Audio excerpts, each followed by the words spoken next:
Hello mga kasalon, straight cut naman tayo. Straight lang, ayaw niya na meron layered. Pero lagyan natin ng konting style kasi sobrang kapal ng kanyang hair. Okay, so start tayo sa likod. Yan, sectioning tayo. So, ang ginagamit ko lang ay gunting ang panghawak.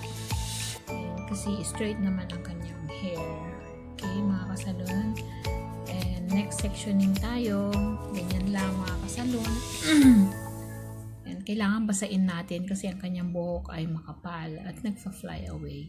Okay, so straight lang. Pag sinabing straight, hindi tayo magle-layered. Puro straight lang. Okay, so siguraduhin natin na pantay ang pagkaka-straight natin.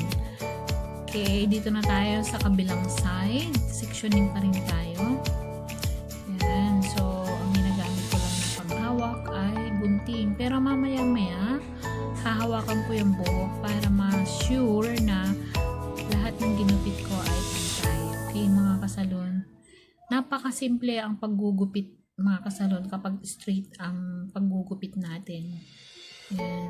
Ngayon, chine-check ko na kasi minsan may mga mahaba na naiiwan sa ilalim. Okay? So, the same process sa kabila. Ganun din ang gagawin natin. Sectioning.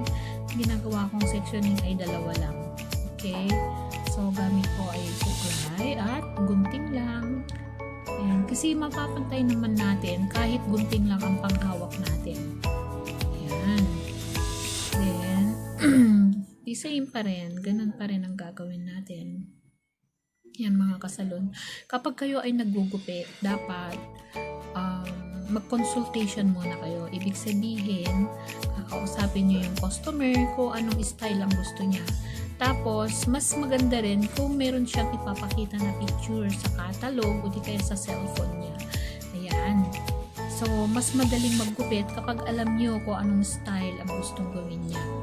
Okay, so ito naman, gusto daw niya na may layered ng konti sa harap. Okay, so ninipisan natin ng konti. Pero bago yan, i-check ko muna kung pantay yung yung magkabilang gilid na ginupitan natin.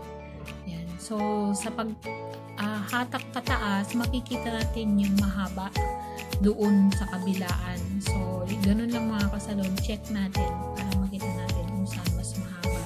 Ngayon, nile-layered natin ng konti yung harap niya. Ayan, nininipisan natin kasi gusto niya pa-layered ng konti sa harap lang.